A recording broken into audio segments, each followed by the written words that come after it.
خطبہ عید دینے گئے، اور اس زمانے میں کون سا غریب ہے جو ننگے پاؤں جاتا ہو؟ کون سا غریب ہے جو مسجد ننگے پاؤں جاتا ہو؟ لوگوں نے تو 3 قسم کی چپلیں رکھی ہوئی ہیں، ایک مسجد جانے کی علیحدہ ہے، گھر پہننے کی علیحدہ ہے، شادی بیاہ پہ جانے کی چپل علیحدہ ہے۔ حضرت عمر فاروق رضی اللہ تعالیٰ عنہ نکلے عید کا خطبہ دینے کے لیے، تو بیوی سے کہنے لگے جوتا، اس نے کہا صاحب اتنی دفعہ ٹوٹا ہے اب گانٹھا نہیں جا سکتا، اتنی دفعہ ٹوٹا ہے کہ اب دوبارہ پیمند نہیں لگ سکتے۔ تو حضرت عمر کہنے لگے چل کوئی حرج نہیں، بغیر جوتے کے ننگے پیر ہی چلتے ہیں، کوئی حرج نہیں۔ تو کہنے لگے لوگ کیا کہیں گے؟ فرمایا چپ کر، لوگ جس دن عمر نے یہ دیکھ لیا نا لوگ اس کے بارے میں کیا کہتے ہیں، اس دن عمر نہیں رہے گا۔ تو کہا پھر آپ کا نظریہ کیا ہے؟ فرمایا میرا نظریہ یہ ہے کہ رب رسول میرے بارے میں کیا کہتے ہیں، لوگوں کا کیا ہے؟ لوگ کل کسی کے بارے میں کچھ کہتے ہیں اور پرسوں کچھ کہتے ہیں، میرا نظریہ یہ ہے کہ رب رسول میرے بارے میں ننگے پیر عمر جا رہے ہیں۔ کون جی؟ میں بڑا ماڑا۔ اچھا جناب، کیا غربت ہے؟ 10 قسم کے جوڑے لٹکے ہوئے ہیں کمرے میں، اور پہننے کی فرصت نہیں، سویرے کیا پہننا ہے، شام کیا پہننا ہے، 15 سوٹ کٹھے استری ہو کے لانڈری والا بھیج رہا ہے، اور تو غریب ہے، تو بہت بڑا غریب ہے۔ اس لیے کہ غربت پیسوں کی وجہ سے نہیں ہوتی، غربت تو دل کی ہوتی ہے۔ تو واقعی بڑا غریب ہے اور تو غریب ہی رہے گا۔ امیر تو عمر فاروق تھے جو ننگے پاؤں چلے گئے عید کی نماز پڑھانے، تو رستے میں جو ملا کہنے لگا عمر جوتا تو پہن لو۔ فرمایا تمہیں عمر کا جوتا نہ پہننے کا نقص تو نظر آیا ہے، کوئی حرج نہیں، اگر عمر کو کبھی بتانا ہوا تو وہ والا نقص بتانا جو عمر کی سیرت میں پیدا ہو، کردار میں پیدا ہو، وہ والا نقص بتانا، یہ چھوڑو جوتے آتے جاتے رہتے۔ ننگے پاؤں گئے، پاؤں دھوئے، نماز پڑھائی، لوٹ آئے۔ او بھائی یہاں تو ہمارا بناؤ سنگار اترنا، جتنی توجہ کپڑوں کی طرف ہے اتنی توجہ کبھی ہماری علم کی طرف ہوتی نا، جتنا ذوق شوق ہمارا بناؤ سنگار کی جانب ہے، اتنا بناؤ سنگار کبھی ہمارا اخلاقیات کی جانب ہوتا تو معاملات بڑی حد تک سنورے ہوئے ہوتے۔ حضرت سیدنا فاروق اعظم رضی اللہ تعالی اپنی زندگی کو ترتیب دیا، ایک دن بھی خلافت نہیں مانگی اللہ سے۔ حضرت عوف بن مالک اشجعی ایک صحابی ہیں، حضرت عوف بن مالک رضی اللہ تعالیٰ عنہ فرماتے ہیں کہ جناب ابو بکر صدیق کا زمانہ تھا تو میں نے خواب دیکھا، میں نے خواب میں جناب عمر کو دیکھا، اور میں نے دیکھا کہ کوئی کہنے والا کہہ رہا ہے کہ عمر وہ ہے کہ اللہ کے رستے میں کوئی اسے جتنا مرضی برا بھلا کہے یہ پرواہ نہیں کرتا۔ کس کے رستے میں؟ بولے سارے۔ اس کا مطلب ہے اللہ کے رستے میں لوگ برا بھلا بھی، قرآن مجید نے کہا وَلَا يَخَافُونَ لَوْمَةَ لَائِمٍ، کچھ لوگ ایسے ہیں جو برا بھلا کہنے والوں کی پرواہ نہیں کرتے۔ آپ یقین کریں اگر پرواہ شروع ہو جائے نا تو دین کا کام ختم ہو جائے، نہ کوئی تقریر کرے، نہ کوئی تدریس کرے، نہ کوئی پیری مریدی کرے، ختم ہو جائے اگر باتوں کی پرواہ ہو۔ لیکن وہ پرواہ، حضرت عوف بن مالک اشجعی کہتے ہیں میں نے خواب میں دیکھا کہ عمر وہ ہے جو کسی کی پرواہ، اور دوسری بات میں نے یہ دیکھی کہ عمر خلیفہ بنے گا، اور تیسری بات میں نے خواب میں یہ دیکھی کہ عمر شہید بھی کیا جائے گا، عمر شہید بھی ہوگا۔ یہ میں نے 3 باتیں خواب میں دیکھی۔ فرماتے ہیں میں نے آ کے خواب حضرت ابو بکر صدیق کو سنائی، وہ خلیفہ تھے، وہ کہنے لگے ٹھہر جا میں عمر کو بلاتا ہوں، اس کے سامنے دوبارہ سنانا، اس کے سامنے۔ فرماتے ہیں میں نے بلایا حضرت عمر فاروق کو، آ کے بیٹھے، خواب شروع ہوا، کہا ایک بات تو میں نے یہ دیکھی کہ آپ ملامت کرنے والے کی پرواہ نہیں کرتے، دوسرا آپ خلیفہ بنے گے۔ جناب عمر کہنے لگے چپ کر، ابو بکر کے سامنے ہی کہہ رہا ہے، چپ کر، خلیفہ کے سامنے ہی کہہ رہا ہے۔ تو حضرت ابو بکر صدیق کہنے لگے عمر اسے کہنے دو، مجھے لگتا ہے رب کی رضا یہی ہے کہ میرے بعد اگر مصطفیٰ کا منبر ملے تو عمر کو ہی ملے، اسے کہنے دو۔ یار یہاں تو لوگ ڈینگے مارتے ہیں، یہاں تو لوگ دعوے کرتے ہیں میرے سامنے فلانے کو بھی بٹھاؤ، فلانے کو بھی بٹھاؤ، اس کو کیا پتا، اس کو کیا پتا، یہ تو بڑکے مارنے کا دور ہے۔ حضرت عمر رضی اللہ تعالیٰ عنہ کو تیسری بات کہی، حضرت عوف بن مالک نے کہا اب شہید کیے جائیں گے، میں نے خواب دیکھی ہے۔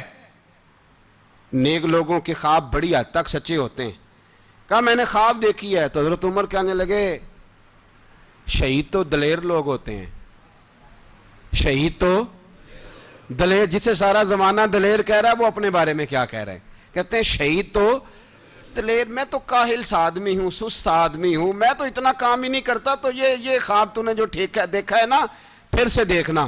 تو ابو بکر صدیق فرمانے لگے عاجزی نہ کر, انکساری نہ کر, تو جو کہہ رہا ہے ٹھیک کہہ رہا ہے, لیکن مجھے سن کے شکر بھی ہوا ہے اور افسوس بھی ہوا ہے. افسوس اس بات کا کہ تیرے جیسا بطل عظیم چلا جائے گا, اور شکر اس بات کا کہ رب تجھے زندگی بھی اعزاز والی دے گا, اور شہادت کی موت دے کے اللہ تجھے موت بھی عزت والی عطا فرمائے گا.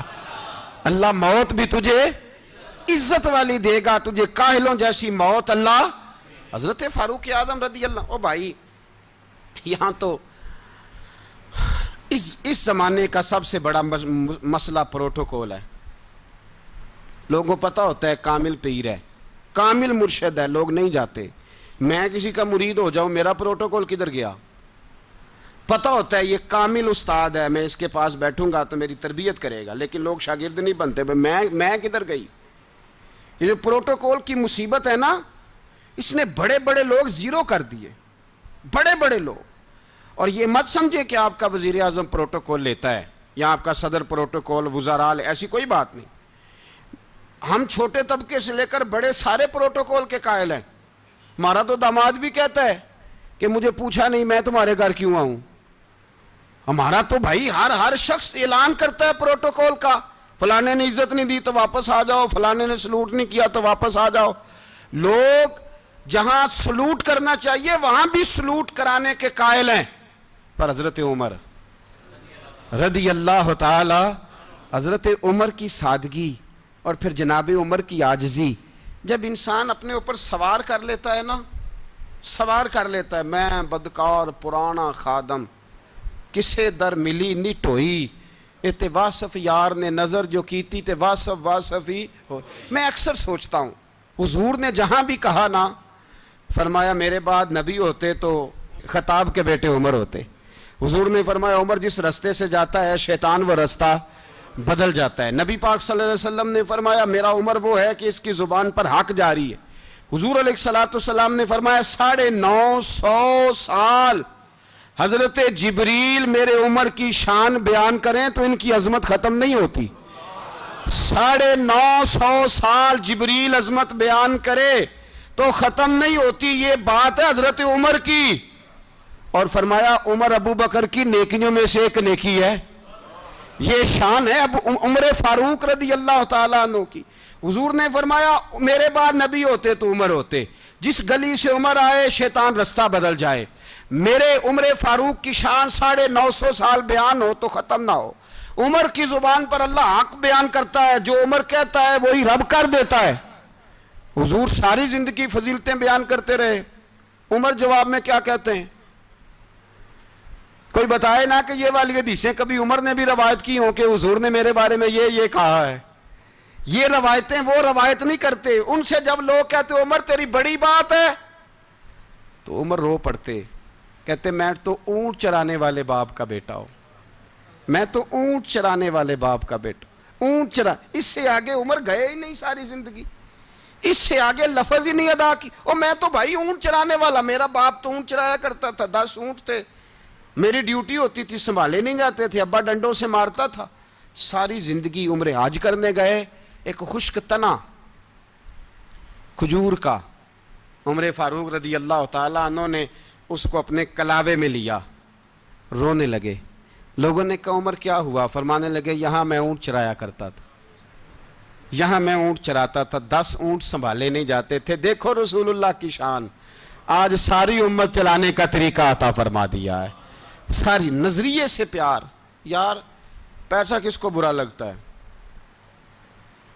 آپ جس آدمی کی 50 کروڑ کی پراپرٹی ہے اس کو پوچھیں سب سے غریب, آپ کو وہی نظر آئے گا. وہ کہے گا میں ٹائٹ ہوں, حالات بڑے. میں کئی باری پوچھے انہوں نے, میں کہتا ترجمہ بھی 10 چھڑوں کی, ہمیں تو سمجھ نہیں آتی. اور ٹائٹ حالات کون سے ہوتے ہیں جی؟ جس آدمی کا کروڑوں میں کاروبار ہے نا, اس کو آپ چھیڑے وہ رونے لگ جائے گا, رونے. تو کئی میں نے ایسے دیکھے ہیں کرائے کا مکان ہے, ان سے پوچھیں صاحب کیا حال ہے، تو کہتے ہیں جتنی اللہ نے شان والی زندگی ہمیں عطا کی ہے کسی کو نہیں دی ہوئی۔ اس کا مطلب ہے خوشی بھی یہی ہے اور غم بھی یہی، اندر سے خوشی ہے، اندر سے ہی۔ تو نے اگر راضی رہنا ہے تو ادھر سے رہنا ہے، ناراض رہنا ہے تو بس اپنے آپ کو خوش رکھے گا تو ہو جائے گا۔ سارے صحابہ مل کے آئے، کہنے لگے عمر فاروق سے کہنا ہے نبی پاک کے زمانے میں تو ظاہراً غربت تھی، ابو بکر کے دور میں بھی غربت تھی، اب تو بڑا محال ہے، عمر سے سفارش کرو کہ عمر نیا کرتا پہنا کرے۔ ملکوں کے سفیر آتے، عمر وہی پھٹی پرانی چادر اوڑھ کے اور وہی کئی جگہ پہ پیوند لگے سوٹ پہن کے سفیروں کے سامنے بیٹھ جاتا ہے۔ عمر کو مشورہ دو، طے ہو گئی بات۔ سب نے جب مشورہ دے لیا تو سارے کہنے لگے یہ بتاؤ شیر کی مونچھ کو ہاتھ کون لگائے گا، کہنا کس نے ہے، بندہ بھی تو ڈھونڈو نا۔ نے کہا جناب میرا یہ خیال ہے کہ مولا علی شیر خدا کہیں گے، کیونکہ جس شخص کی عمر کو سب سے زیادہ حیا کرتے دیکھا وہ شیر خدا مولا علی ہیں رضی اللہ تعالی علی کہیں گے۔ اس لیے کہ جناب علی تو کئی دفعہ جب گفتگو کرتے تھے تو حضرت عمر چپ کر جاتے تھے اور فرماتے تھے علی نہ ہوتا تو میں ہلاک ہو جاتا۔ تو کہا علی سے کہو۔ جناب علی شیر خدا کو بلایا، کس کام کے لیے جی؟ اللہ اکبر۔ یہ ذرا اپنے اس دور پہ اس بات کو ذرا کہا جناب ان سے کہیں کہ زیادہ نہیں، ایک کرتا نیا پہن لے، سفیر آتے ہیں وزیر آتے ہیں تو ایک کرتا نیا پہن لے۔ حضرت علی کو بلایا، آپ فرمانے لگے کوئی اور بات ہوتی تو میں کہہ دیتا، یہ والی میں نہیں کہہ سکتا، کوئی اور ہوتی تو میں عمر کو کئی دفعہ کہہ دیتا ہوں، جلال میں بھی تو سن، یہ والی میں نہیں کہہ سکتا، میں تمہیں ایک مشورہ دیتا ہوں۔ کہا وہ کیا؟ کہنے لگے سیدہ عائشہ صدیقہ سے کہو، وہ مومنوں کی ماں ہیں، عمر ٹالے گا نہیں۔ اماں جی سے جا کے کہا اماں جی نیا کرتا عمر سے کہیں پہن لیں، وزیر آتے ہیں بڑے بڑے لوگ تو چلو کوئی حرج نہیں۔ اماں جی نے کہا اچھا کوئی بات نہیں میں بلا لیتی ہوں۔ جناب عائشہ نے پیغام بھیجا، جب خادم نے کہا نا مصطفیٰ کے گھر سے پیغام آیا ہے تو 20 لوگ بیٹھے تھے، عمر کانپتے ہوئے اٹھے، کانپتے دوڑے۔ حضرت عائشہ پردے میں تھی تو فرماتی ہیں عمر اتحیات کی حالت میں بیٹھ گئے۔ کہا اماں جی دیر تو نہیں ہو گئی مجھے آنے میں؟ کہا نہیں ٹائم پہ آ گئے ہو۔ کس لیے بلایا تھا؟ کہا عمر دیکھو غربت کے معاملات اور ہوتے ہیں، جب اللہ آسانی دے تو کوئی چیز استعمال کرنا حرام نہیں ہوتی، اگر حرام ہے تو بتاؤ۔ کہا نہیں اماں جی حلال ہی ہے۔ تو فرمایا پھر اتنے سفیر آتے ہیں مشیر آتے ہیں، اب تو مال غنیمت بڑا آتا ہے، ڈھیر لگ جاتے ہیں مسجد میں، تو چل ایک نیا کرتا تم بھی پہن لیا کرو، اور آپ نیا کرتا پہنو گے تو دھاک بیٹھے گی غیروں پر۔ تو صحابہ کا مشورہ ہے کہ آپ نیا لباس پہنیں۔ اماں جی کہتی ہے میں نے حکم دیا تو عمر چپ کر گئے، گردن جھک گئی۔ تھوڑی دیر کے بعد سیدنا عمر فاروق نے سر اٹھایا تو داڑھی پہ آنسو گر رہے تھے، رو پڑے، کہنے لگے پاک محبوب کی پاک بیوی جیسے حکم کرتی ہو میں حاضر ہوں، پر مجھے وہ والا لباس پہنانا جو میرے مصطفیٰ نے پسند فرمایا ہے۔ اگر